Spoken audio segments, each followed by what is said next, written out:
പ്രിയപ്പെട്ട പ്രേക്ഷകരെ, ഒരു 5-6 വർഷമായിട്ട് യൂട്യൂബൊക്കെ സ്ഥിരമായിട്ട് ഉപയോഗിക്കുന്ന ആളുകൾക്ക്, മലയാളം കോണ്ടന്റുകളൊക്കെ സ്ഥിരമായി കണ്ട് ആസ്വദിക്കുന്ന ആളുകൾക്ക് ഉറപ്പായും അറിയാതിരിക്കാൻ വഴിയില്ലാത്ത കണ്ടന്റ് ക്രിയേറ്ററാണ് മല്ലു ട്രാവലർ. മല്ലു ട്രാവലർ, സുജിത് ഭക്തൻ എന്നീ 2 ആളുകളുടെ വീഡിയോയ്ക്ക് വേണ്ടിയാണ് ഞാൻ ആദ്യകാലങ്ങളിൽ യൂട്യൂബൊക്കെ സ്ഥിരമായി കണ്ടു തുടങ്ങിയ ആദ്യകാലങ്ങളിൽ കാത്തിരുന്നിട്ടുള്ളത്, സബ്സ്ക്രൈബ് ചെയ്ത് കാത്തിരുന്നിട്ടുള്ളത്.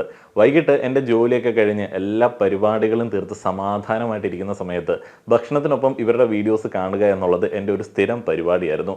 ഒരു 2-3 വർഷം എനിക്ക് തോന്നുന്നു ഇവരുടെ വീഡിയോസ് സ്ഥിരമായി ഞാൻ കണ്ടിട്ടുണ്ട്. യാത്രാ വ്ളോഗുകളൊക്കെ സ്ഥിരമായി കണ്ട് ആസ്വദിക്കുന്ന ആളുകളെ അത് കാണാനായിട്ട് പ്രേരിപ്പിക്കുന്ന ഘടകം എന്താണ്? ഒരു പ്രതീക്ഷയാണ്. നമുക്കും നാളെ ആ ഒരു സ്ഥലത്ത് പോകാമെന്നുള്ളൊരു പ്രതീക്ഷ. അതേപോലെ എന്തുകൊണ്ടാണ് മല്ലു ട്രാവലറും സുജിത് ഭക്തനും ഒക്കെ ആദ്യ കാലങ്ങളിൽ അത്രയധികം ആളുകളുടെ മനസ്സിലേക്ക് ഇടം പിടിച്ചത്? കാരണം അവർ നമ്മളിൽ ഒരാളാണ്. നമ്മളിൽ പല ആളുകൾക്കും യാത്ര പോകാനായിട്ട് ഒത്തിരിയധികം തടസ്സങ്ങളുണ്ട് എന്ന് വിചാരിക്കുന്ന സമയത്ത് അവർ ആ ഒരു തടസ്സങ്ങളെയൊക്കെ ഭേദിച്ചിട്ട് യാത്ര ചെയ്യുകയാണ്. അതിൽ മല്ലു ട്രാവലറിൻ്റെ വീഡിയോസ് അത്രയധികം ഇൻഫ്ലുവൻസ് ചെയ്യുന്ന തരത്തിലേക്കുള്ള വീഡിയോസ് ആയിരുന്നു. ഞാൻ ഒത്തിരിയധികം ഇഷ്ടപ്പെടുന്ന, അന്നത്തെ സമയത്ത് സുജിത് ഭക്തനേക്കാളും ഞാൻ ഏറ്റവും കൂടുതൽ കാണുന്നത് മല്ലു ട്രാവലറിൻ്റെ വീഡിയോസാണ്. കാരണം എന്താണെന്ന് വെച്ച് കഴിഞ്ഞാൽ അദ്ദേഹം നമ്മളെയൊക്കെ പോലെ തന്നെ നിസ്സാരമായിട്ടുള്ള പൈസയ്ക്ക് ഹിച്ച് കേക്ക് ചെയ്ത് പോവാറുണ്ട്. അതേപോലെ തന്നെ ഒരു ചെറിയ സ്കൂട്ടറിൽ, നമ്മളുടെ കയ്യിലുള്ള ബൈക്കിനെക്കാട്ടിലും ചെറിയൊരു സ്കൂട്ടറിൽ അദ്ദേഹം ഇന്ത്യ മുഴുവൻ കറങ്ങാനായിട്ട് പോവാറുണ്ട്. അദ്ദേഹത്തിൻ്റെ ആമിന എന്ന് പേര് വിളിക്കുന്ന ബൈക്കുമായിട്ട് അദ്ദേഹം എത്ര രാജ്യങ്ങൾ കറങ്ങി സഞ്ചരിച്ചിട്ടുണ്ട്. അദ്ദേഹത്തിൻ്റെ വീഡിയോയിൽ നിന്നിട്ടാണ് ഞാൻ ഈ തജിക്കിസ്ഥാൻ, കിർഗിസ്ഥാൻ, കസാക്കിസ്ഥാൻ എന്നീ രാജ്യങ്ങളെക്കുറിച്ചിട്ടൊക്കെ കൂടുതലായിട്ട് മനസ്സിലാക്കുന്നതും അവിടെയുള്ള ആളുകളെയൊക്കെ ഞാൻ കാണുന്നതും. എന്ന് പറഞ്ഞാൽ പല കൾച്ചറിലുള്ള, പല സംസാര ഭാഷയിലുള്ള, പല രീതിയിലുള്ള ആളുകൾക്കിടയിലൂടെ വലിയ കാര്യമായിട്ടുള്ള ഭാഷാ പ്രാവീണ്യമൊന്നും ഇല്ലാതെ അയാൾ സഞ്ചരിക്കുകയാണ്, ഒരു പേടിയില്ലാതെ. എന്ത് പ്രതീക്ഷ കിട്ടും? കേൾക്കുമ്പോൾ തന്നെ ഞാൻ ചാർജ്ഡ് ആവില്ലേ ആ ഒരു വീഡിയോസൊക്കെ കാണുന്ന സമയത്ത്? അന്ന് നമ്മൾക്ക് ഇഷ്ടംപോലെ പ്രതീക്ഷ ഇവരുടെ വീഡിയോസ് വന്നിരുന്നു. അപ്പോൾ എന്തുകൊണ്ടാണ് ഇവരെ പോലുള്ള ആളുകളുടെ വീഡിയോസ് പിന്നീട് ഒരു വലിയ കൂട്ടം പ്രേക്ഷകർ കാണാതെ ആയത്? മല്ലു ട്രാവലറിൻ്റെ വ്യൂവർഷിപ്പ് എന്നൊക്കെ പറയുന്നത് അത്രയധികം താഴേക്ക് പോയി. എന്തുകൊണ്ടായിരിക്കും അങ്ങനെ അത് താഴേക്ക് പോകുന്നത്? ഇവർ വളർന്നതിനോടൊപ്പം ഇവർ യാത്ര ചെയ്യുന്ന രീതികളും മാറി. എൻ്റെ ഒരു വ്യൂ പോയിന്റ് ആണ് കേട്ടോ. ഇവർ യാത്ര ചെയ്യുന്ന രീതികൾ മാറിയപ്പോൾ ഇത് കാണുന്ന നമ്മളെപ്പോലുള്ള സാധാരണക്കാരായിട്ടുള്ള ആളുകളുടെ പ്രതീക്ഷ പതുക്കെ അങ്ങോട്ട് കുറയാൻ തുടങ്ങി. ഇപ്പോൾ സുജിത് ഭക്തൻ യാത്ര ചെയ്യുന്നത് എങ്ങനെയാണ്? പലപ്പോഴും ബിസിനസ് ക്ലാസ്സുകളിൽ, വലിയ ഹോട്ടലുകളിലൊക്കെ താമസിച്ച് അദ്ദേഹം നല്ല രീതിയിൽ ഷോപ്പൊക്കെ ചെയ്ത് ഇങ്ങനെ യാത്ര ചെയ്യുകയാണ്. പലപ്പോഴും ആ ഒരു യാത്രയിലേക്കൊന്നും എത്താനായിട്ടായിട്ടില്ല നമ്മളുടെ ഒരു ഭൂരിപക്ഷം ആളുകളും. ആ രീതിയിലുള്ള ഒരു ഫിനാൻഷ്യൽ സെക്യൂരിറ്റി ഒന്നും നമ്മൾക്കില്ലാത്തതുകൊണ്ട് നമ്മൾ ആ ഒരു ഏരിയയിലേക്ക് പോവില്ല. അപ്പോൾ മല്ലു ട്രാവലർ അദ്ദേഹത്തിൻ്റെ ഫുൾ സൈസ്ഡ് ആയിട്ടുള്ള, കസ്റ്റമൈസ്ഡ് ആയിട്ടുള്ള, ഫുൾ പാക്ഡ് ആയിട്ടുള്ള SUV-യിൽ വേൾഡ് ടൂർ നടത്തുന്ന സമയത്ത്, ഫാമിലിയുമായിട്ട് വേൾഡ് ടൂർ നടത്തുന്ന സമയത്ത് നമുക്ക് അത്രയധികം ഇൻട്രസ്റ്റിംഗ് ആയിട്ട് തോന്നത്തില്ല. കാരണം നമ്മൾ ആ ഒരു റേഞ്ചിലേക്ക് ചിന്തിക്കാൻ എത്തിയിട്ടില്ല എന്നുള്ളൊരു തോന്നൽ നമുക്കുണ്ടാവും. സുജിത് ഭക്തൻ ബിസിനസ് ക്ലാസ്സുകളിൽ സഞ്ചരിച്ച് വലിയ ഹോട്ടൽ റൂമുകളിൽ താമസിച്ച് മുന്നോട്ടേക്ക് പോകുമ്പോൾ അത് നമുക്ക് അപ്രാപ്യമെന്ന് തോന്നുന്നതുകൊണ്ട് നമ്മളും ആ ഒരു റേഞ്ചിലേക്ക് പിടിക്കില്ല. അപ്പോൾ നമ്മൾ പുതിയ, നമ്മളെപ്പോലെ നമ്മളുടെ ഒരു സെറ്റപ്പിൽ നിന്ന് സഞ്ചരിക്കുന്ന ആളുകളുടെ വീഡിയോസ് കാണാനായിട്ട് തുടങ്ങും. അങ്ങനെ വരുമ്പോഴാണ് നമ്മൾ ട്രാവലോഗ് ബൈ ചിത്രനെയും പുത്തേറ്റ് ട്രാവൽ വ്ളോഗിനെയൊക്കെ കാണുന്നത്. കാരണം അവർ നമ്മളെപ്പോലുള്ള സാധാരണക്കാരാണ്. അവർ തൊഴിലിൻ്റെ ഭാഗമായിട്ട് പോകുന്നു. അതേപോലെ തന്നെ ചിത്രനാണ് എന്നുണ്ടെങ്കിൽ ചെറിയ പൈസയ്ക്ക് ഇങ്ങനെ ആളുകളോടൊക്കെ സഹായം ചോദിച്ചിട്ടൊക്കെ പോകുന്നു. അങ്ങനെ സിമ്പിളായിട്ട് പോകുന്നു. ആ ഒരു രീതിയിലേക്ക് ആളുകൾ മാറും. അപ്പോൾ സാധാരണക്കാർ കൂടുതൽ ഏതൊരു ഇൻട്രസ്റ്റിലാണോ മുന്നോട്ടേക്ക് പോകുന്നത് അതനുസരിച്ചിട്ട് വ്യൂവർഷിപ്പ് കാര്യമായിട്ട് കുറയുകയും ചെയ്യും. അതുകൊണ്ട് ഈ പറഞ്ഞ ട്രാവൽ വ്ളോഗേഴ്സിനെ നമ്മൾ കുറ്റം പറഞ്ഞിട്ട് കാര്യമുണ്ടോ? ഇല്ല. അവർ വളർന്നു, അവരുടെ സാഹചര്യങ്ങളിൽ വളർന്നു. അപ്പോൾ അവർ ആ ഒരു രീതിയിലേക്ക് ഇനി ട്രാവൽ ചെയ്യത്തുള്ളൂ. അപ്പോൾ ആ ഒരു ട്രാവലിനനുസരിച്ചിട്ട് കാണാൻ താല്പര്യമുള്ള പുതിയ പ്രേക്ഷകരെ അവർക്ക് ലഭിക്കും. അപ്പോൾ ഇതൊക്കെ പറഞ്ഞിട്ട് മല്ലു ട്രാവലറൊക്കെ കാര്യമായിട്ട് ഈ മാനസികമായി തളർത്തുന്ന ഇഷ്ടംപോലെ കമൻറ്റുകൾ നമുക്ക് കാണാനായിട്ട് സാധിക്കും. എന്തൊക്കെയാണെങ്കിലും സോഷ്യൽ മീഡിയയിൽ അദ്ദേഹത്തിന് നല്ല ഒരു ടൈമല്ല ഈ കഴിഞ്ഞ കുറച്ച് നാളുകളായിട്ട്. അദ്ദേഹത്തിനെതിരെ കേസുകൾ വരുന്നു, അദ്ദേഹത്തിനെതിരെ കുറേയധികം വിവാദങ്ങളുണ്ടാകുന്നു, വലിയ ചർച്ചകളിലേക്ക് വലിച്ചിഴക്കപ്പെടുന്നു. അതേപോലെ തന്നെ മുൻ കുടുംബ ബന്ധത്തിലെ ചില പ്രശ്നങ്ങൾ, അങ്ങനെയുള്ള ചില കാര്യങ്ങളൊക്കെ ഉണ്ട്. ഈ കഴിഞ്ഞ ദിവസം അദ്ദേഹം ഒരു സൂയിസൈഡ് അറ്റംപ്റ്റ് നടത്തി എന്നുള്ളൊരു വാർത്ത നമ്മൾ കേട്ടു. ഒരു വാർത്ത വലിയ കാട്ടുതീ പോലെ പ്രചരിച്ചു. അതിനുശേഷം കുറേയധികം റിയാക്ഷൻ വീഡിയോ ചാനലുകാർ ഇറങ്ങി അദ്ദേഹത്തിന് എയ്ഡ്സ് ആണ് എന്ന് ചില ആളുകൾ പറയുന്നു. അതേപോലെ തന്നെ ചില ആളുകൾ അദ്ദേഹത്തിന് ക്യാൻസർ ആണ് എന്നങ്ങ് സ്ഥിരീകരിച്ചതായിട്ട് പറയപ്പെടുന്നു. അങ്ങനെ കുറേയധികം കാര്യങ്ങൾ. ഒരാൾ അങ്ങനെ തകർന്നു എന്നറിയുന്ന സമയത്ത് നിൻ്റെ തകർച്ചയുടെ കാരണം അതൊക്കെയാണ്, നിൻ്റെ ചെയ്തികളാണ് ആ ഒരു തകർച്ചയുടെ കാരണം എന്ന് പറയുന്ന ഒരു കൂട്ടം ആളുകൾ, തകർച്ചയിൽ ആഹ്ലാദിക്കുന്ന ഒരു കൂട്ടം ആളുകൾ, അങ്ങനെയുള്ള ധാരാളം കാഴ്ചകളും റിയാക്ഷൻസും ഒക്കെ സോഷ്യൽ മീഡിയയിൽ നമ്മൾ കണ്ടു.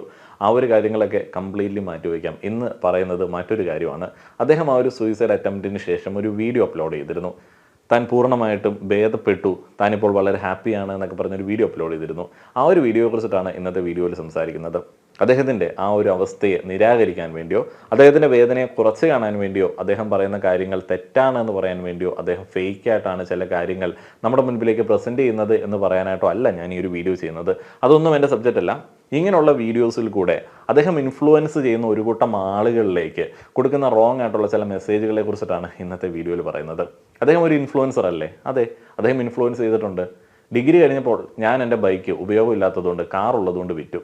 പിന്നീട് അദ്ദേഹത്തിൻ്റെ വീഡിയോസ് കണ്ട സമയത്താണ് ഞാൻ ബൈക്ക് വിറ്റത് ഒരു മണ്ടത്തരമായി എന്നെനിക്ക് തോന്നിയത്. കാരണം എൻ്റെ കയ്യിലുള്ളത് 150cc ബൈക്കായിരുന്നു. അദ്ദേഹത്തിൻ്റെ അതിനേക്കാളും CC കുറഞ്ഞ സ്കൂട്ടറിൽ അദ്ദേഹം ഇന്ത്യ മുഴുവൻ സഞ്ചരിച്ചു. അദ്ദേഹത്തിൻ്റെ യാത്രകൾ എന്നെ ഇൻഫ്ലുവൻസ് ചെയ്തപ്പോൾ ഞാൻ പിന്നീട് ഒരു ബൈക്കൊക്കെ വാങ്ങിച്ചു. ലോങ് ട്രിപ്പൊക്കെ പോകാൻ കേപ്പബിൾ ആയിട്ടുള്ള എൻ്റെ ബഡ്ജറ്റിനേക്കാളും ഹയർ ആയിട്ടുള്ള ഒരു ബൈക്കൊക്കെ ഞാൻ വാങ്ങിച്ചു. അപ്പോൾ ഇൻഫ്ലുവൻസ് ചെയ്യുന്നുണ്ടോ ഇല്ലയോ?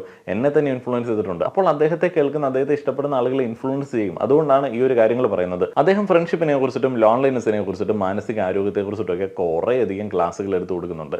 കംപ്ലീറ്റ്ലി റോങ് ആണ്. ഈ ആത്മകഥാ സാഹിത്യം, പോയട്രി എന്നൊക്കെ നമ്മൾ പറയുന്ന ഒരു സംഗതി ഉണ്ടല്ലോ, സൂയിസൈഡ് പോയട്രി എന്നൊക്കെ പറയുന്ന ഒരു സംഗതി, ആ ഒരു രീതിയിലാണ് പുള്ളിയുടെ പ്രസൻറ്റേഷൻ. അതിനകത്ത് കുറച്ച് ടോക്സിക് പോസിറ്റിവിറ്റി ഉണ്ട്, കുറച്ച് ടോക്സിക് മോട്ടിവേഷൻ ഉണ്ട്. ഈ സാധനമൊക്കെ നമ്മുടെ ഉള്ളിലേക്ക് എടുത്തു കഴിഞ്ഞാൽ കാലാകാലങ്ങളായിട്ട് ഇതൊക്കെ ഉള്ളിലേക്ക് എടുക്കുന്നത് കൊണ്ടാണ് ആളുകൾക്ക് ഇത്ര നിരാശ. അദ്ദേഹത്തിൻ്റെ പോലും നിരാശയുടെ കുറേയധികം കാരണങ്ങൾ അദ്ദേഹത്തിൻ്റെ പ്രശ്നങ്ങളൊന്നുമല്ല, ചില സോഷ്യൽ കണ്ടീഷനിങ്ങിൻ്റെ ഭാഗമായിട്ട് ഉണ്ടാകുന്ന ഇൻസെക്യൂരിറ്റീസ് ആണ്. നിങ്ങൾക്ക് ചിലപ്പോൾ നിങ്ങൾ ജോലി ചെയ്യുന്ന സ്ഥലത്ത് നിങ്ങളുടെ നാട്ടിലുള്ള ഫ്രണ്ട്സിന് എപ്പോഴും ഫോൺ വിളിച്ചിട്ട് നിങ്ങളുടെ കൂടെ ഇരിക്കാനായിട്ട് പറ്റുന്ന സാഹചര്യമൊന്നും ആയിരിക്കില്ല.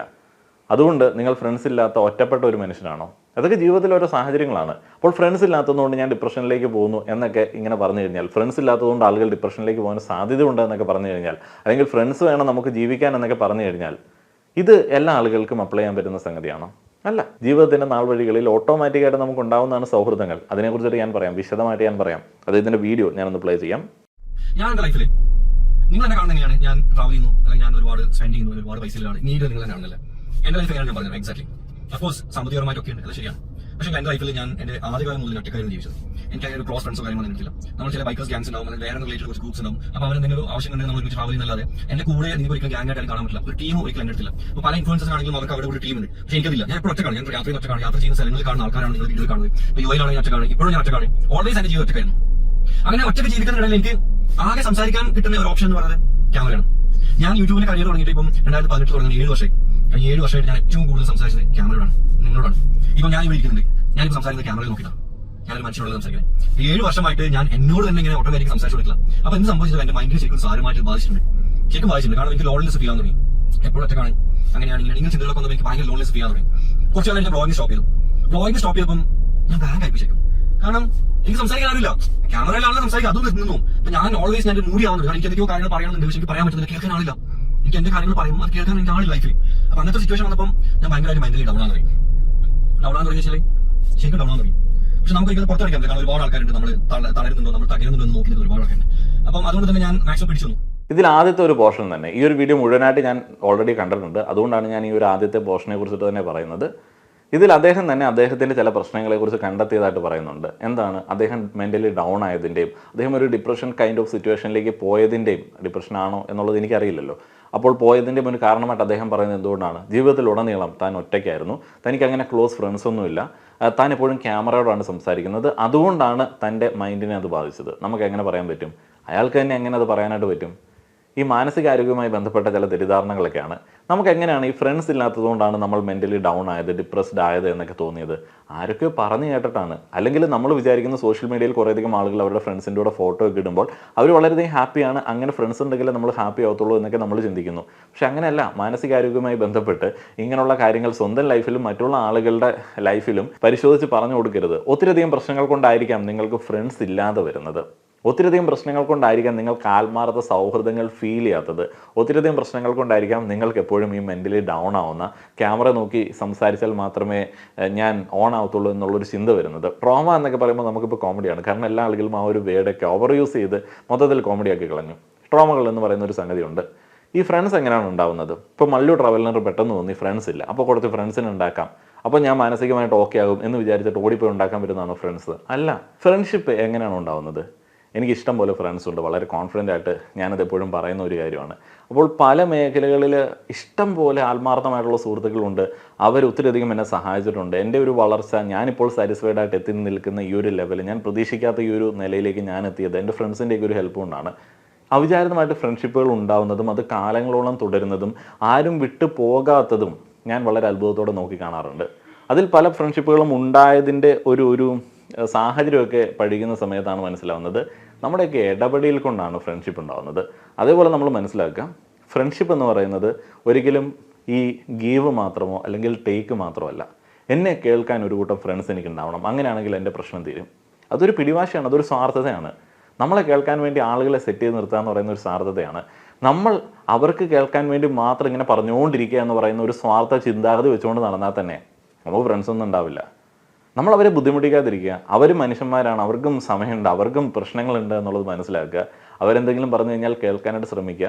കൂടുതലായിട്ട് അവരെ പറഞ്ഞ് വെറുപ്പിക്കാതിരിക്കാൻ വേണ്ടി ആലോചിക്കുക. ഇന്നത്തെ കാലത്ത് പല ആളുകളും ഫ്രണ്ട്ഷിപ്പുകൾ നശിപ്പിക്കുന്നതിൻ്റെ പ്രധാനപ്പെട്ട ഒരു റീസൺ അവരുടെയൊക്കെ തെറാപ്പി നടത്തുന്ന സൈക്കോളജിസ്റ്റുകളാണ് ഫ്രണ്ട്സ് എന്ന് പറയുന്ന ഒരു ചിന്തയാണ്.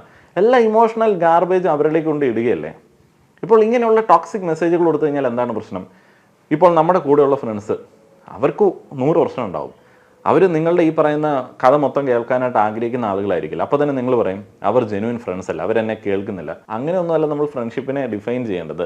അതേപോലെ തന്നെ ഫ്രണ്ട്സ് എന്ന് പറയുന്നത് എപ്പോഴും നമ്മളുടെ ഗ്യാങ് ആയിട്ട് നടക്കുന്ന ആളുകളല്ല. ഗ്യാങ് വേറെ, റിയൽ ഫ്രണ്ട്സ് വേറെ. അത് റിയൽ ഫ്രണ്ട്ഷിപ്പാണ് നമുക്ക് പറയാൻ പറ്റില്ല. ഓരോ സാഹചര്യങ്ങളുടെ അടിസ്ഥാനത്തിലും നമ്മളായിരിക്കുന്ന ഇടങ്ങളുടെ അടിസ്ഥാനത്തിലും കുറച്ച് കൂട്ടം നമ്മുടെ കൂടെ ഉണ്ടാവും. അത് നമ്മുടെ ഒരു ഗ്യാങ് ആയിരിക്കും. നിങ്ങളുടെ ജോലി സ്ഥലത്തെ ആളുകളുടെ കൂടെയാണ് നിങ്ങൾ ഏറ്റവും കൂടുതൽ നടക്കുന്നത്.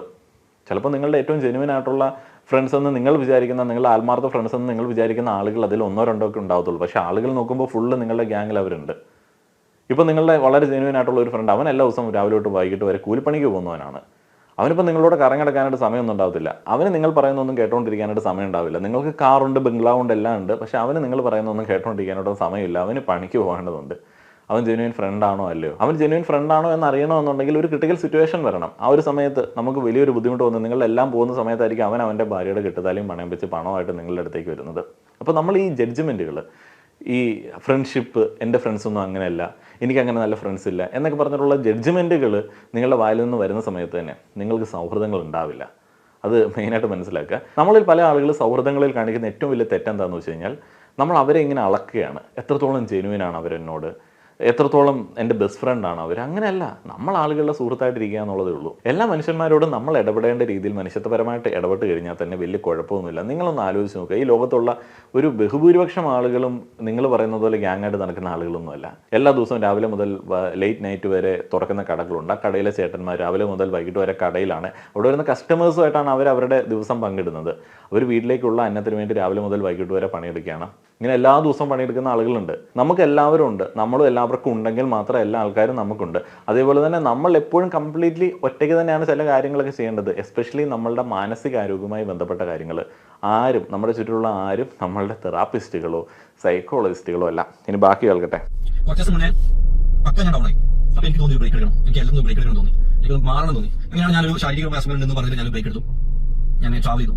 ഞാൻ ശരിക്കും പറഞ്ഞാൽ ഇവിടുന്ന് ഖത്തർ പോയി, അവിടെ ഞാൻ തായ്ലൻഡ് പോയിട്ട്, അവിടെ ഞാൻ മക്കാവ് പോയി, സൗത്ത് ഈസ്റ്റ് ഏഷ്യയിൽ പോയി, ലാവോസ് പോയി, ഇവിടെയൊക്കെ പോയി. തിരിച്ചു വരുന്നതോടെ ഞാൻ തായ്ലൻഡ് ജയിലിൽ കിടന്നു 2 ദിവസം. അവിടെ ഡിറ്റൻഷൻ സെല്ലിൽ 2 ദിവസം കിടന്നു. കാരണം I was not mentally fit. അവിടെ ഞാൻ അങ്ങനെ മുംബൈയോട് പോയി. മുംബൈ നമ്മുടെ യെല്ലോ പാജിയുടെ കൂടെ നിന്നു. അവർക്ക് ഒരു സിക്ക് കമ്മ്യൂണിറ്റിയാണ്. അപ്പം അവരുടെ കൂട്ടത്തിൽ അവിടെ ഞാനൊരു 3 days സ്പെൻഡ് ചെയ്തു. അവർ ഒരു ഭയങ്കര റിലീജിയസ് പരമായ കുറേ കാര്യങ്ങൾക്ക് ഒരു പോസിറ്റീവ് മൈൻഡ് വരെ ഒരുപാട് കാര്യങ്ങൾ എനിക്ക് വേണ്ടി ചെന്നു. I love you Paaji, love you so much. അപ്പം അങ്ങനെ മൈൻഡ് ഏകദേശം ഓക്കെ. തിരിച്ച് ദുബൈയിലോട്ട് വന്നു. ഇവിടെ വന്നു ഞാനിവിടെ ഒരു 2-3 ദിവസം ഞാൻ ഇവിടെ നിന്നു. പിന്നെ ഫസ്റ്റ് ഓഫ് ഓൾ ഫാമിലി ഒന്നും ഇടില്ല, അവരുടെ നാട്ടിൽ ഒറ്റക്കാണ് ജീവിക്കുന്നത്. അപ്പം ഓരോ ദിവസം കഴിയുന്നതനുസരിച്ച് എന്റെ മൈൻഡ് പിന്നെയും വേഴ്സ്റ്റ് ആണ്. എനിക്ക് എന്നെ കൺട്രോൾ ചെയ്യാൻ പറ്റാത്ത സിറ്റുവേഷൻ ഉണ്ട്. എനിക്ക് ഫുഡ് എനിക്ക് കഴിക്കാൻ പറ്റുന്നില്ല. എന്റെ പ്രശ്നം എന്താണെന്ന് എനിക്ക് മനസ്സിലായില്ല. എന്റെ പ്രശ്നം എന്താണെന്ന് എനിക്ക് മനസ്സിലായിരുന്ന ഒരു പക്ഷേ ഞാൻ സോൾവ് ചെയ്തത്. പക്ഷേ എനിക്ക് മനസ്സിലായില്ല. അങ്ങനെ 7-ാം തീയതി ആണെന്ന് എന്റെ ഓർമ്മ. 7-ാം തീയതി ഓണത്തിന്റെ സെലിബ്രേഷൻ ഒക്കെ എല്ലാ ദിവസവും നടക്കാണ്. എനിക്ക് ഓണമില്ല, ഒന്നുമില്ല. ഞാൻ വണ്ടിയുണ്ട്, പൈസ ഉണ്ട്, എല്ലാ വഴിക്കും നമ്മുടെ അടുത്തുണ്ട്. പക്ഷെ നമുക്ക് ഇല്ലാതെന്നറിയോ ഒരു കൂട്ടില്ല, ഒരു ഫ്രണ്ട്ഷിപ്പ് ഇല്ല. അതാണ് എന്റെ ലൈഫ് ഏറ്റവും വലിയ പ്രശ്നം. അതെനിക്ക് മനസ്സിലായി. എന്റെ പ്രശ്നങ്ങൾ കോപ്പറേറ്റ് സംസാരിക്കാൻ കാണില്ല. കാരണം നമ്മൾ പെട്ടെന്ന് കാണുന്ന ഒരാളോട് നമ്മുടെ കാര്യങ്ങൾ സംസാരിക്കുമ്പോൾ നമുക്ക് ട്രസ്റ്റ് ചെയ്യാൻ പറ്റില്ല. ചിലപ്പോൾ നമ്മൾ മിസ്യൂസ് ചെയ്യാൻ ഒരുപാട് ആൾക്കാർ അവിടെ ഉണ്ടാവും. ഇപ്പം നമ്മൾ വായിന്ന് കിട്ടുമോ നോക്കുന്ന ഒരുപാട് ആൾക്കാരുണ്ടാവും. അപ്പൊ എന്റെ മനസ്സിലുള്ള നടക്കുന്ന കാര്യങ്ങൾ, എന്റെ ലൈഫിൽ പേഴ്സണൽ നടക്കുന്ന കാര്യങ്ങൾ എനിക്ക് ആരും ഷെയർ ചെയ്യാൻ പറ്റില്ല. അങ്ങനത്തെ സിറ്റുവേഷൻ വന്നു. 7-ാം തീയതി എന്റെ കയ്യിൽ നിന്ന് മൊത്തം പോയി. അതിന് ഞാൻ സൈക്കാട്രിസ്റ്റ് ആയിരുന്നു. ബട്ട് എനിക്ക് അത്ര ഒരു മെച്ചം തോന്നിയില്ല. കാരണം എന്റെ മൈൻഡ് ഒരു ആൻസൈറ്റി, ഒരു ഡിപ്രഷൻ സ്റ്റേജിലേക്ക് പോകുമ്പോൾ എനിക്ക് ആൾ അവൈലബിൾ അല്ല. ബിക്കോസ് അവർ ഇവിടെ ഉള്ളത്. 7-ാം തീയതി രാത്രി എന്റെ കയ്യിൽ നിന്ന് പോയി. അദ്ദേഹം ഒരു സൈക്കാട്രിസ്റ്റിനെ ഹയർ ചെയ്തു എന്നുള്ളതാണ് പറയുന്നത്. സൈക്കാട്രിസ്റ്റിനെ ഹയർ ചെയ്യുന്ന സമയത്ത് നിങ്ങൾ വിചാരിക്കുന്നത് പോലെ അയാൾ ഫുൾ ടൈം നിങ്ങളുടെ കഥ കേട്ടുകൊണ്ടിരിക്കാനായിട്ടുള്ള ഒരവസ്ഥയിലേക്കുള്ള ആളൊന്നുമല്ല. അയാൾ ചികിത്സകനാണ്, ഒരു ഡോക്ടറാണ്. അപ്പോൾ സൈക്കാട്രിസ്റ്റ് ആണല്ലോ. അപ്പോൾ അദ്ദേഹം അതിന് വേണ്ടിയ മരുന്നുകളൊക്കെ നിങ്ങൾക്ക് തരും. ഈ വീഡിയോയുടെ അവസാനം അദ്ദേഹം പറയുന്നുണ്ട് അങ്ങനെയുള്ള മരുന്നുകളൊന്നും കഴിക്കാൻ ഞാൻ റെഡിയല്ല. നിങ്ങളുടെ കഥ ഇങ്ങനെ വീണ്ടും വീണ്ടും വിഴുപ്പലക്കിക്കൊണ്ടിരുന്നു കഴിഞ്ഞാൽ പ്രത്യേകിച്ച് ചില അവസരങ്ങളിൽ ഗുണമൊന്നും ഉണ്ടാവില്ല. അങ്ങനെ നിങ്ങളെ കേൾക്കാനായിട്ടും പറയാനായിട്ടും ഒക്കെ ഉള്ള ആൾ വരുന്നതും അങ്ങനെ നിങ്ങൾ കേട്ടും പറഞ്ഞുമൊക്കെ മിണ്ടിയും പറഞ്ഞുമൊക്കെ ഇരിക്കുന്ന സംഭവം എന്ന് പറയുന്നത് അത് വലിയ ഡിപ്രഷൻ്റെ ഒരു സ്റ്റേജൊന്നുമല്ല. അത് പല മാനസിക ബുദ്ധിമുട്ടുകളിലും ഉണ്ടാകുന്ന ഒരു സംഗതിയാണ്. അപ്പോൾ അദ്ദേഹം പറയുന്നത് പോലെ ചില മരുന്നുകളൊക്കെ എടുത്തെങ്കിൽ മാത്രമേ നിങ്ങളുടെ ഉറക്കമൊക്കെ ശരിയാവത്തുള്ളൂ. ആൻറ്റി ഡിപ്രസൻറ്റ് എന്നൊക്കെ പറയും. അപ്പോൾ അതൊക്കെ നമ്മുടെ നാട്ടിലുള്ള മറ്റേ ടീംസ് എല്ലാം കൂടെ അത് ഭയങ്കര പ്രശ്നമാണ്, അത് ഭ്രാന്തിൻ്റെ മരുന്നാണ് എന്നൊക്കെ പറഞ്ഞിട്ട് വലിയ പ്രചാരമൊക്കെ കൊടുത്തിട്ടുണ്ട്. അങ്ങനെയൊന്നുമില്ല. അതിനൊക്കെ ഒരു കാലയളവുണ്ട്. അതൊക്കെ വളരെ ഏത് മരുന്നും അങ്ങനെയാണ്. നമ്മൾ കൃത്യമായിട്ട് അളവിൽ എടുത്തു കഴിഞ്ഞാൽ അസുഖം ഭേദമായി കഴിഞ്ഞാൽ ഉപേക്ഷിക്കണം. അപ്പോൾ അത് ചില ആളുകൾ ഉപേക്ഷിക്കത്തൊന്നുമില്ല. കാരണം അവരുടെ സാഹചര്യങ്ങൾ അവർ മാറ്റുന്നില്ല. അവർ പിന്നെ അതിനോട് ഡിപ്പെൻഡൻ്റ് ആവും. അപ്പോൾ അതൊക്കെ ഓരോരോ ആളുകളുടെ പ്രശ്നങ്ങളാണ്. അപ്പോൾ അതിനെയൊക്കെ കണ്ടിട്ട് നമ്മൾ ചുമ്മാ നമ്മൾക്കും അങ്ങനെയാണെന്നൊക്കെ വിചാരിച്ചിട്ട് കംപ്ലീറ്റ്ലി ക്യാൻസൽ ചെയ്യുമ്പോഴാണ് ഈ പ്രശ്നങ്ങളൊക്കെ ഉണ്ടാകുന്നത്. അതൊക്കെ നിങ്ങളുടെ ഇഷ്ടം, നിങ്ങളുടെ മാനസികാരോഗ്യം, നിങ്ങളുടെ ജീവിതം, അത് എടുക്കാതിരിക്കുമോ. ഇപ്പോൾ അദ്ദേഹം പറയുന്ന ഒരു കാര്യമുണ്ട്, ഈ ഫ്രണ്ട്സ് എന്നെ കേൾക്കാനായിട്ടില്ല, അല്ലെങ്കിൽ ഞാൻ യാത്രകൾ ചെയ്തു എനിക്കൊരു സമാധാനം കിട്ടിയില്ല, ഞാൻ ഇവിടെ വന്നിട്ട് ഞാൻ ഖത്തറിലേക്ക് തിരിച്ചു വന്നു, നാട്ടിലേക്ക് പോയില്ല, എല്ലാവർക്കും ഓണമുണ്ട്, എല്ലാവർക്കും സന്തോഷമുണ്ട്. ഭയങ്കര കമ്പാരിസണാണ് എന്ന് പറഞ്ഞാൽ അവിടെ ഓണം നടക്കുന്നു, ഇവിടെ ആളുകൾ വരുന്നു, എല്ലാവർക്കും ഫ്രണ്ട്സ് ഉണ്ട്, എനിക്ക് ഫ്രണ്ട്സ് ഇല്ല. ഒന്ന് ആലോചിച്ച് നോക്കിക്കുക. ഒരു ഇൻഫ്ലുവൻസറാണ്, ഒരു ഇൻഫ്ലുവൻസർ അയാളുടെ മാനസികാരോഗ്യം തിരിച്ചു പിടിച്ച കഥയാണ് പറയുന്നത്. ഇതിനകത്ത് എവിടെയാണ് നമുക്ക് പോസിറ്റിവിറ്റി ഫീൽ ചെയ്യാനായിട്ട് വരുന്നത്? അവർക്കെല്ലാം ഉണ്ട്, എനിക്കൊന്നുമില്ല, ഞാൻ യാത്രകൾ ചെയ്തു. ഈ യാത്രകൾ എന്നൊക്കെ പറയുന്നത് ഓവർ ഗ്ലോറിഫൈഡ് ആയിട്ടുള്ള ഒരു സൈക്കാട്രിക് മെഡിസിൻ എന്നൊക്കെ പറഞ്ഞതുപോലെ ഒരു മാനസികാരോഗ്യ ബൂസ്റ്റർ എന്നൊക്കെ പറയുന്നത് പോലെ റെക്കമെൻഡ് ചെയ്യുന്ന ഒരു സംഗതിയാണ്. എല്ലാ ആളുകൾക്കും യാത്രകൾ അത്ര സന്തോഷകരമാവണമെന്നില്ല. എനിക്ക് ചില സമയത്ത് യാത്ര പോയിട്ട് വരുമ്പോൾ ഭയങ്കരമായിട്ടുള്ള മൂഡ് ഓഫ് ഫീൽ ചെയ്യാറുണ്ട്. കാരണം യാത്ര പോകുമ്പോൾ വളരെയധികം ഹാപ്പിയാണ് നമ്മൾ. ആ ഒരു സ്ഥലങ്ങളിൽ നമ്മളുടെ പ്രൈമറി പർപ്പസ് എൻജോയ്മെൻ്റ് എന്നുള്ളതാണ്. തിരിച്ചു വരുമ്പോൾ നമ്മൾ യാഥാർത്ഥ്യങ്ങളിലേക്ക് ഇങ്ങനെ അടുക്കുന്നു എന്ന് തോന്നുമ്പോൾ മെൻ്റലി ഡൗൺ ആവും. അതുകൊണ്ട് ഞാൻ ഈ ഷോർട്ട് ട്രിപ്പുകൾ ഇപ്പോൾ പോകുന്നത് കുറച്ചു. കാരണം തിരിച്ചു വരുമ്പോഴത്തേന് ഭയങ്കര മൂഡ് ഓഫാണ്. അയ്യോ സമയം തീർന്നല്ലോ എന്നുള്ളൊരു മൂഡ് ഓഫ്. അപ്പോൾ ഇങ്ങനെയുള്ള ചില കാര്യങ്ങളുണ്ട്. ഇപ്പോൾ ലോങ് വെക്കേഷൻസ് എടുക്കാനായിട്ടാണ് ഞാൻ ആഗ്രഹിക്കുന്നത്. 1 മാസം, 10 ദിവസം, 15 ദിവസമൊക്കെ എങ്ങോട്ടെങ്കിലും പോയെങ്കിൽ മാത്രമേ എനിക്ക് ആ ഒരു ഫീലൊക്കെ കിട്ടാറുള്ളൂ. അപ്പോൾ ഇത് ഓരോ ആളുകളുടെയും പെർസ്പെക്റ്റീവാണ്. യാത്രകൾ പോകാത്തതുകൊണ്ടാണ് ഞാൻ ആകെ മൊത്തത്തിൽ ഡൗൺ ആയിട്ടിരിക്കുന്നതെന്നൊക്കെ പറഞ്ഞൊരു വലിയ കൂട്ടം യങ്സ്റ്റേഴ്സ് ഇങ്ങനെ കഷ്ടപ്പെട്ട് ഇരിക്കുന്നുണ്ട്. പിന്നെ മല്ലു ട്രാവലർക്ക് ആരൊക്കെ ഉണ്ട് എന്നുള്ളൊരു ചോദ്യം ഇതിൻ്റെ താഴെയുണ്ട്. ഫാമിലി ഉണ്ടല്ലോ, അവരുണ്ടല്ലോ, ഇവരുണ്ടല്ലോ. നമ്മളെ ചുറ്റുപാടുമുള്ള ആളെ കാണുന്നില്ല നമ്മൾ എന്നുള്ളതാണ് ഇതിനകത്ത് മറ്റൊരു പ്രശ്നം. വെറുതെ വീട്ടിൽ ഒന്ന് പോകാം, കുട്ടികളുണ്ട്, വീട്ടിലൊന്ന് പോകാം, കുട്ടികളെ ഒന്ന് കാണാം. അപ്പോൾ അങ്ങനെയൊക്കെയുള്ള രീതിയിൽ നമുക്കുള്ള ആളുകളിലേക്ക് ഒതുങ്ങുക പല സാഹചര്യങ്ങളിലും. ഇപ്പോൾ എല്ലാ കാലത്തും ഫ്രണ്ട്സ് ഒന്നും ഉണ്ടാവണം എന്നൊന്നുമില്ല. ഇപ്പോൾ ഓണത്തിന് നമ്മളുടെ ഫ്രണ്ട്സ് നമ്മുടെ അടുത്തോട്ട് വരണോ? അവർക്ക് അവരുടെ ഫാമിലിയൊക്കെ ഇല്ലേ? നമ്മളുള്ള ആളുകൾക്കൊപ്പം നമ്മളുള്ള ഇടങ്ങളിലേക്കൊക്കെ പോയി നമ്മൾ തന്നെ കണ്ടെത്തണം. ആരും നമ്മളിലേക്ക് വരില്ല. ഇത് ചുമ്മാ കമ്പാരിസൺ. ഇൻസ്റ്റഗ്രാമിലെ കുറേയധികം ഫോട്ടോകൾ വെച്ചിട്ട് കുട്ടികൾ അവരുടെ ലൈഫിനെ കമ്പയർ ചെയ്യുന്നത് പോലെ എനിക്ക് അങ്ങനെ സംഭവിച്ചു, ഇങ്ങനെ സംഭവിച്ചു, അതുകൊണ്ടാണ് എനിക്ക് വിഷമം, അവർക്കെല്ലാം ഉണ്ട്, എനിക്കെല്ലാം ഇല്ല. ഇതാണ് ഈ ഒരു കാലഘട്ടത്തിൽ ഏറ്റവും കൂടുതൽ ഒരു പ്രശ്നമായിട്ട് വരുന്ന സംഗതി. പുള്ളി ഇത് തന്നെയാണ് പ്രൊമോട്ട് ചെയ്തുകൊണ്ടിരിക്കുന്നത്. അതിന് പോയി വെച്ചാൽ എൻറ്റയർലി ഞാൻ ഭയങ്കരമായ ഒരു സിറ്റുവേഷനിൽ പോയി. എനിക്ക് എന്റെ ബോഡി ഫുൾ ഹീറ്റ് ആവാൻ തുടങ്ങി, എനിക്ക് ഷിവറിംഗ് വരാൻ തുടങ്ങി, എനിക്ക് ഇറക്കാൻ തുടങ്ങി. എനിക്ക് എന്താ ചെയ്യണമെന്ന് അറിയാം. ഞാൻ വീട്ടിൽ ഒറ്റക്കാണ്. സോ ഞാൻ സൂയിസൈഡ് അറ്റൻഡ് ചെയ്തു. Not the point. ഞാൻ പോസ്റ്റ് ഇട്ടു. I was trying to commit suicide. അപ്പോൾ നിങ്ങൾ വിചാരിക്കും സൂയിസൈഡ് ചെയ്യോ? കാരണം ഇത്രയും പവർഫുൾ ആണ്, ഇത്രയും സ്ട്രോങ് ആണ്, ഇത്രയും കൺട്രി പോയിട്ടുണ്ട്, ഇത്രയും കാര്യങ്ങൾ ഫേസ് ചെയ്ത ആളാണ്.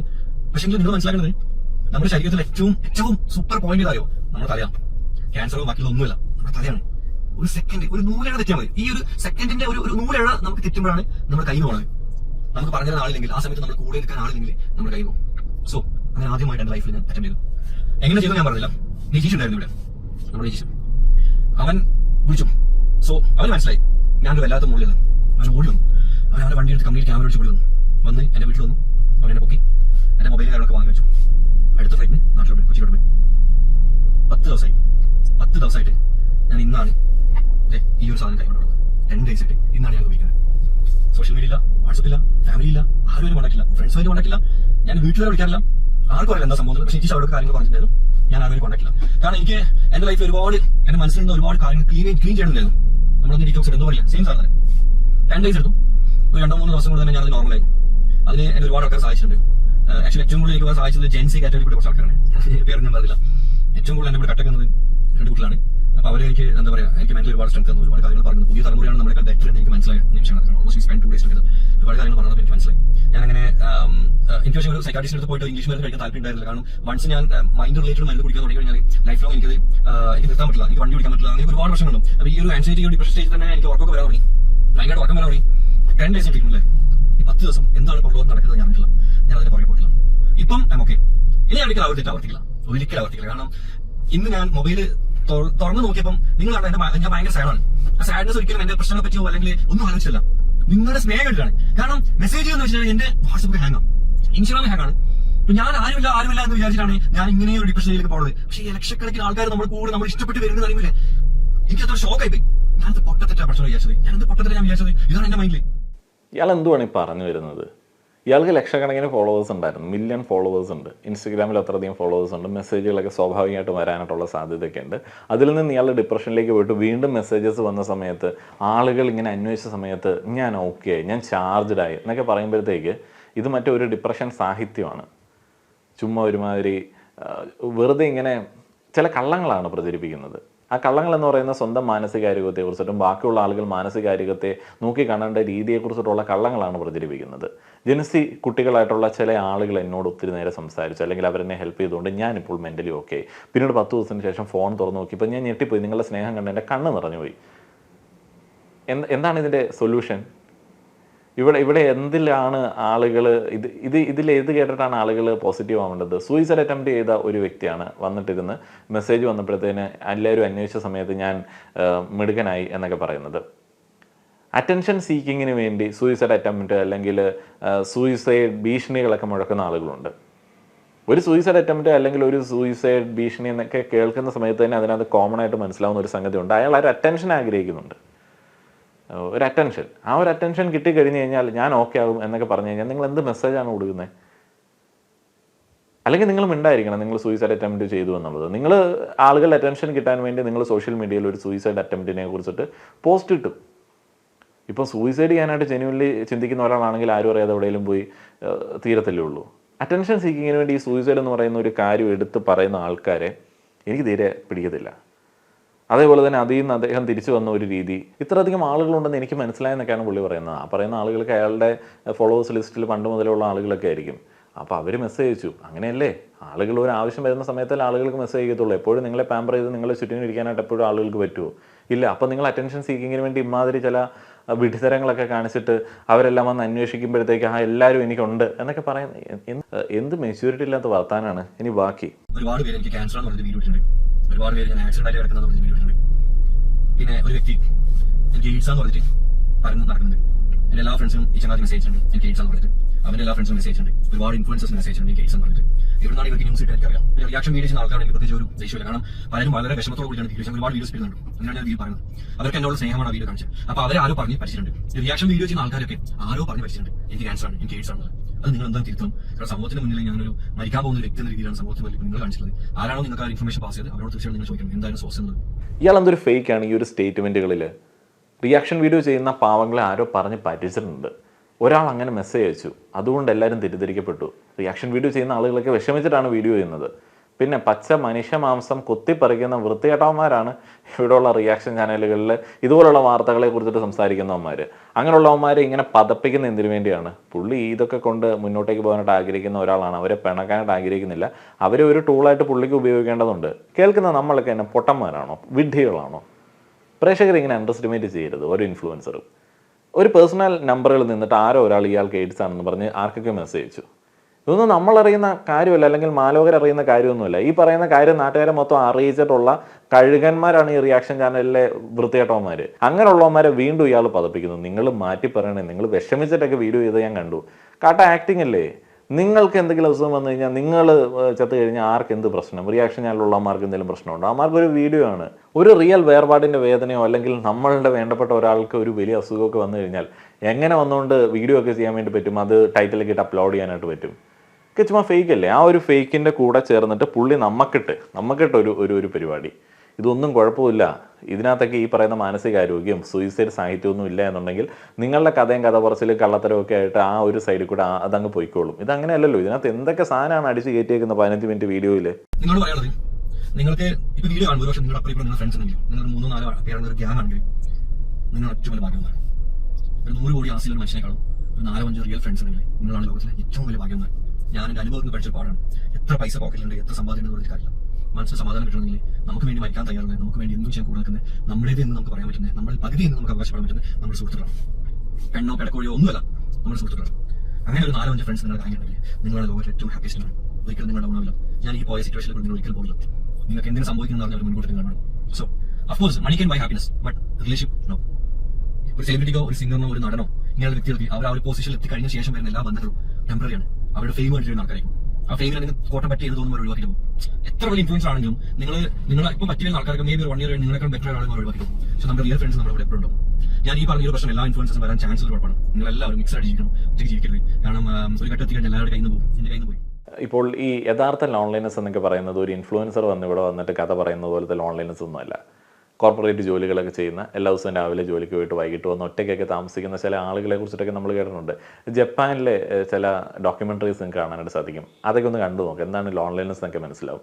നിങ്ങളുടെ കൂട്ടുകാർ നിങ്ങൾ ഒരു ദിവസം വിളിച്ചില്ല, അല്ലെങ്കിൽ സോഷ്യൽ മീഡിയയിൽ നിങ്ങൾക്ക് വ്യൂസ് കുറയുന്നു, അല്ലെങ്കിൽ ഇൻസ്റ്റഗ്രാമിൽ നിങ്ങൾക്ക് മെസ്സേജ് വന്നില്ല എന്ന് പറയുമ്പോഴത്തേക്ക് എനിക്ക് ഫ്രണ്ട്സ് ഇല്ല, അങ്ങനെയാണ് ഇങ്ങനെയാണെന്നൊക്കെ പറഞ്ഞ് കരയേണ്ട ആവശ്യമുണ്ട് എന്ന് എനിക്ക് തോന്നുന്നില്ല. അതേപോലെ തന്നെ റിയൽ ഫ്രണ്ട്സ്, എങ്ങനെയാണ് നിങ്ങൾ ഈ റിയൽ ഫ്രണ്ട്സിനെ അളക്കാൻ വേണ്ടി പോകുന്നത്? നിങ്ങൾക്ക് വേണ്ടി മരിക്കാനായിട്ട് റെഡി ആയിട്ടുള്ള ഫ്രണ്ട്സ് ഉണ്ടെന്ന് എനിക്കറിയത്തില്ല. നിങ്ങൾക്ക് വേണ്ടി മരിക്കാനായിട്ട് റെഡി ആയിട്ടുള്ള ഫ്രണ്ട്സ് ഉണ്ടോ എന്നുള്ളത്. അങ്ങനെയൊക്കെ നമുക്ക് വേണ്ടി ഒരുത്തൻ അവൻ്റെ കുടുംബത്തെയും അവൻ്റെ വേണ്ടപ്പെട്ട ആളുകളെല്ലാം ഉപയോഗിച്ചിട്ട് മരിക്കാനായിട്ട് വരണമെന്നൊക്കെ ആഗ്രഹിക്കുന്ന ഒരു സ്വാർത്ഥത ഒന്ന് ആലോചിച്ച് നോക്കി. എന്തൊരു വൃത്തികെട്ട സ്വാർത്ഥതയാണത്. നിങ്ങൾക്ക് വേണ്ടി മരിക്കാനായിട്ട് ഫ്രണ്ട്സ് ഉണ്ടാവണം എന്നുള്ളത്. പിന്നെ വേറെ കുറേ ടീമുണ്ടല്ലോ, പെണ്ണിന് പകരം വണ്ടിയെ പ്രണയിച്ചവൻ, നല്ല രസമുണ്ട് കേൾക്കാൻ വേണ്ടി. പറഞ്ഞ് മനസ്സിലാക്കാനായിട്ട് പറ്റും ഒരു മനുഷ്യനെ. പറഞ്ഞ് മനസ്സിലാക്കാനായിട്ടുള്ള കഴിവ് നിങ്ങൾക്ക് ഉണ്ടെന്നുണ്ടെങ്കിൽ ഒരു വണ്ടിയൊന്നും പറഞ്ഞ് മനസ്സിലാക്കാനായിട്ട് പറ്റത്തില്ല. അതിൻ്റെ വല്ല നട്ടോ ബോൾട്ടോ ഒക്കെ ഊരിപ്പോയി കഴിഞ്ഞാൽ വഴിയിൽ പടച്ച് വീഴും. ഒരു കുഞ്ഞ് മണിക്കലുണ്ടെങ്കിൽ ഒരു ബൈക്കിൽ ഉരുണ്ട് പടച്ച് വീഴാനായിട്ട് ഒരു പാടുമില്ല. മുഖവും ഒക്കെ പോയിട്ട് റിയാക്ട് ചെയ്യുന്ന ചില അപകടമൊക്കെ നേരിട്ടിട്ടുള്ള ആളുകളെ നിങ്ങൾ കണ്ടിട്ടില്ലേ? അപ്പോൾ ഈ റിയൽ ഫ്രണ്ട്സ് നമുക്ക് വേണ്ടി മരിക്കുമോ എന്നൊക്കെയുള്ള ചിന്തകളൊക്കെ വിട്ടിട്ട് നിങ്ങൾക്ക് വേണ്ടി ആദ്യം ജീവിക്കാനായിട്ട് തുടങ്ങുക. ജീവിതത്തിലെ 90% കാര്യങ്ങളും 99% കാര്യങ്ങളും നമ്മൾ ആലോചിച്ച് സ്വയമായി തീരുമാനമെടുത്ത് ചെയ്യേണ്ടതാണ്. അപ്പോൾ അതിനുള്ള ശേഷി നമുക്കുണ്ടെങ്കിൽ അങ്ങനെയുള്ളൊരു തീരുമാനങ്ങൾ നമ്മൾ എടുക്കാൻ വേണ്ടി ആളുകൾ എക്സ്പെക്റ്റ് ചെയ്യും. നിങ്ങൾക്ക് അതിനനുസരിച്ചിട്ടുള്ള മാനസികമായിട്ടുള്ള ഒരു പക്വതയില്ല, ബുദ്ധി വളർച്ചയില്ല എന്നുണ്ടെങ്കിൽ നിങ്ങളെ സഹായിക്കാനായിട്ട് നിങ്ങളുടെ പേരൻസ് ഒക്കെ ഉണ്ടാവും. നിങ്ങൾ സ്പെഷ്യലി ഏബിൾഡ് ആവും, ഡിഫറൻ്റ്ലി ഏബിൾഡ് ആവും. അപ്പോൾ അങ്ങനെയുള്ള സാഹചര്യങ്ങളൊക്കെ ആണെന്നുണ്ടെങ്കിൽ അത് വേറെ രീതി. സാധാരണ ആളുകൾ, ജോലിയൊക്കെ ചെയ്യുന്ന ആളുകൾ വെറുതെ അൺറിയലിസ്റ്റിക് എക്സ്പെക്റ്റേഷൻസ് കൊണ്ടുപോകാതിരിക്കുക. നിങ്ങളുടെ സ്വഭാവം നല്ലതാണെന്നുണ്ടെങ്കിൽ, നിങ്ങളുടെ പെരുമാറ്റം നല്ലതാണെന്നുണ്ടെങ്കിൽ, അല്ലെങ്കിൽ നിങ്ങൾ കുറച്ചും കൂടെ ആളുകളെ കൺസിഡർ ചെയ്യുന്ന ഒരാളാണ് എന്നുണ്ടെങ്കിൽ നിങ്ങളുടെ പേഴ്സണാലിറ്റി ട്രേറ്റുകളൊക്കെ മാറി നിന്നോട്ടെ. നിങ്ങൾ ഇൻട്രോവേർട്ടോ എക്സ്ട്രോവേർട്ടോ എന്ത് മാറി നിന്നോട്ടെ, നിങ്ങൾക്ക് സൗഹൃദങ്ങൾ ഉണ്ടാവും. പക്ഷെ അവിടെ പോയിട്ട് നിങ്ങൾ റിയൽ ഫ്രണ്ട്സ് വേണം, അല്ലെങ്കിൽ മറ്റേ 5 fingers വേണം, അതേപോലെ തന്നെ മരിക്കാൻ റെഡി ആയിട്ടുള്ള ആൾക്കാർ വേണമെന്നൊക്കെ പറഞ്ഞ് ഒരു മെഷർ സ്കെയിലുമായിട്ട് ബന്ധങ്ങൾ അളക്കാൻ വേണ്ടി നടന്നു കഴിഞ്ഞാൽ നിങ്ങൾക്ക് ഒരുത്തന്നെ നിങ്ങളുടെ കൂടെ ഉണ്ടാകത്തൊന്നുമില്ല. അത് മനസ്സിലാക്കുക. വീഡിയോയെക്കുറിച്ചിട്ടുള്ള നിങ്ങളുടെ അഭിപ്രായങ്ങൾ പറയുക, വീഡിയോ ഷെയർ ചെയ്യുക, ചാനൽ സബ്സ്ക്രൈബ് ചെയ്യണേ. ഇനി മുതൽ എല്ലാ വീഡിയോസിലും ഞാൻ ചാനൽ സബ്സ്ക്രൈബ് ചെയ്യണമെന്ന് എടുത്ത് പറയാനായിട്ട് ആഗ്രഹിക്കുകയാണ്. നന്ദി.